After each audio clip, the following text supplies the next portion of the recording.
Hey guys, this is Sean here, and today we're excited to unbox one of the most exciting platforms of 2019. That's none other than the new Threadripper 3 platform, the TRX40. These motherboards will be supporting the yet to be launched 3960X, 3970X, and I hear there's also a 3990X in the works. A big shout out to Gigabyte for sending us an early sample of the TRX40 Aorus Xtreme motherboard ahead of launch.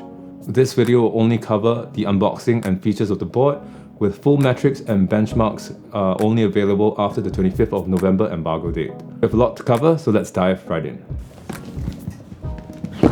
And there you have it, the Gigabyte Aorus TRX40 Aorus Xtreme Threadripper 3 motherboard.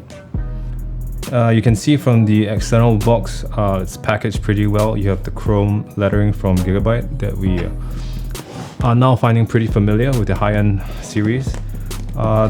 The box is pretty huge and of course extremely heavy as well.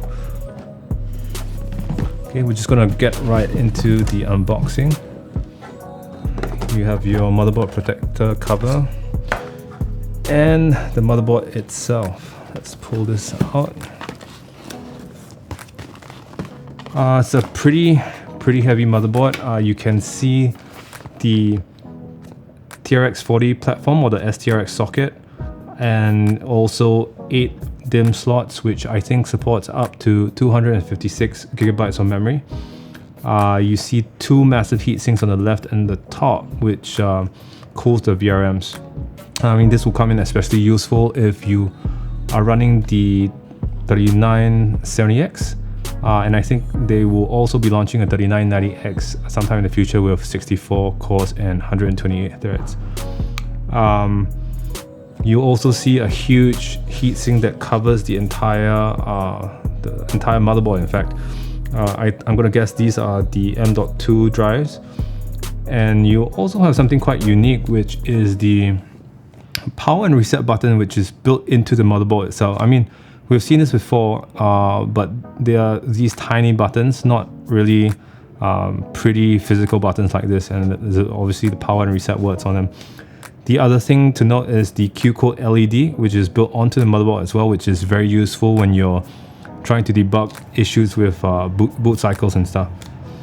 And then you'll also see the chipset fan, which we have seen with the introduction of the X570 platform. Chipset fan was required to cool the chipset, as it now draws something like 11 watts. I'm not sure the wattage of the Threadripper platform, but we can find it out soon.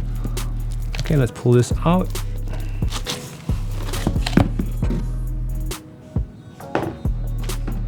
For the I/O, you can see I think all of these are USB 3.2 Gen 2 sockets, USB ports, which is fantastic.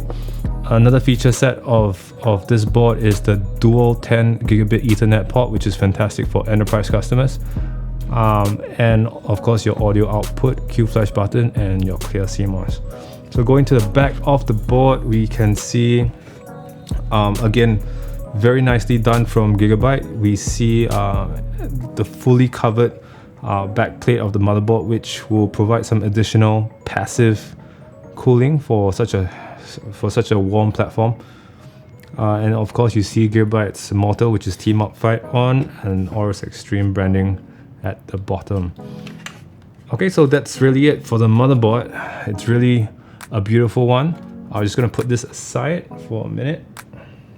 So digging further in, we get some Aorus stickers. I mean, if you're an Aorus fan, nice to have. Okay, and we see a left and right compartment here, and you get cables on the left. So your standard SATA cables, and some cable ties, and you get these 2 massive, I don't know whether you can see, but these 2 massive AX200 Wi-Fi 6 antennas, and just a bunch of other cables that you probably need when you're building your system. There's also an AIC end card for your NVMe drives, which is a pretty cool device. I think Gigabyte did show this off at Computex, where they were getting speeds of up to 15,000 megabytes per second. by having 4 M.2 drives rated together in RAID 0. And it's cool because they are giving this, or rather they're putting it as a bundle together with this board, which I think will be fantastic for content creators and video producers who are working on 4K as well as 8K footage. So great job on this one. Yeah, it's a pretty beefy card, really decent. Well built with a huge aluminum heatsink at the back. Alright. So that's it for the unboxing. We're just gonna hit straight into the features. Diving straight in, we see the new STRX4 socket, which only supports 3rd generation Threadripper CPUs. While the pin count will be the same as previous gen Threadripper products, the mapping of those pins to voltage or data will be different this time round. The new platform is not backward compatible with older Gen 1 and Gen 2 Threadripper CPUs, which means existing users will not be able to upgrade their motherboards to take advantage of the features that TRX40 motherboards bring.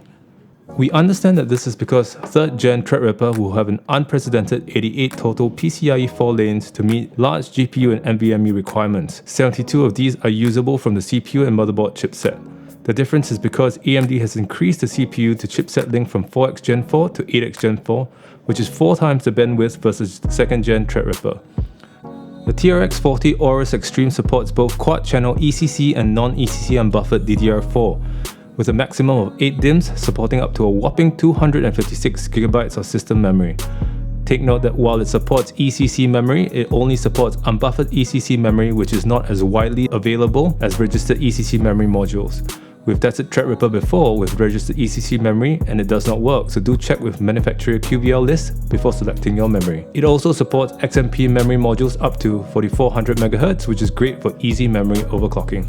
The board sports 16 plus 3 phases digital VRM solution with a whopping 70 amps power stage, allowing you to build a truly stable and powerful quad GPU system. With that amount of power, Gigabyte has got you covered with high fin density heatsinks to keep things cool. The board is covered by what Gigabyte is calling the thermal reactive armor. The VRMs are cooled by a fin array that sits on an 8mm heat pipe. The VRMs get additional cooling with a massive aluminum heatsink that has a fan built in, meaning that's an additional fan on top of the 5cm ball bearing silent fan that AMD has reintroduced with the X570 platform. There are further 3 enlarged PCIe 4 M.2 heatsinks to ensure your PCIe 4 SSDs do not thermal throttle. While I think including the heatsinks are necessary, I'm now wondering how this will play nicely with Gigabyte's own PCIe 4 drives that have heatsinks built onto it. Moving down the board, we see an impressive 4 ultra-fast NVMe PCIe 4 X4 M.2 with thermal guards. PCIe 4.0 is the hallmark of Ryzen 3 systems, but seeing 4 of them in a row is truly impressive.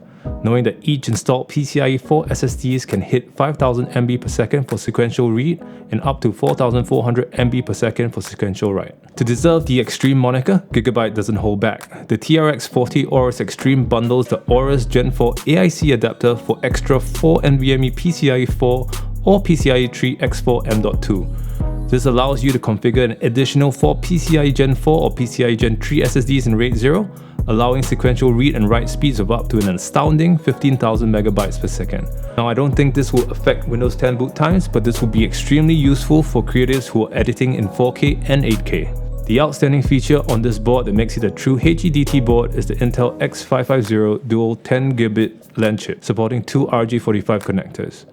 The benefits of dual LAN ports are not easily understood in the consumer market, but dual LAN ports allow for teaming or redundancy, which is an important requirement for the enterprise market. It also comes with the latest Bluetooth 5 and Intel Wi-Fi 6 AX200, with support for 11AX 160 MHz wireless standard and up to 2.4 gigabits per second data rate. Wi-Fi 6 is backward compatible with older AC routers, so you don't have to upgrade just yet. Just make sure you have a compatible router to take advantage of the new platform. 90% of the connectors, pin headers and SATA connectors on the TRX40 Aorus Xtreme are right-angled, which is pretty unique and convenient for builds to get that clean aesthetic look. While this sounds trivial, neatly tucked away cables also aid with airflow, especially when you fill all your PCIe slots with many devices. So great job on this one, Gigabyte. Looking at the I/O of the board, we see a full stack of 8 USB 3.2 Gen 2 ports. Yes, that's a total of 7 USB 3.2 Gen 2 ports and 1 Type-C port that's capable of speeds of up to 10 Gbps. There's also a nice clear CMOS button, so you no longer have to short the pins inside the chassis, and a Q Flash Plus button which allows you to flash the BIOS physically with a USB drive without having to enter the BIOS. Finally, you get an optical out, rear, sub and line out, as well as a standard mic jack. As we've seen, the thermal armor is beautiful and well implemented. The clean lines make this one of the most stunning boards we've had the pleasure of unboxing. It has a Q-code LED built into the heatsink, which is a nice touch, and minimalistic RGB lines run down the side of the board. This can be controlled by RGB Fusion to suit the theme of your build, and of course, the motherboard supports all of Gigabyte's usual software like RGB Fusion and SmartFan 5.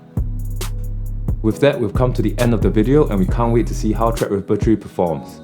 We're going to benchmark the 3960X and 3970X on the TRX40 Aorus Xtreme, and we'll share the results with you in another video.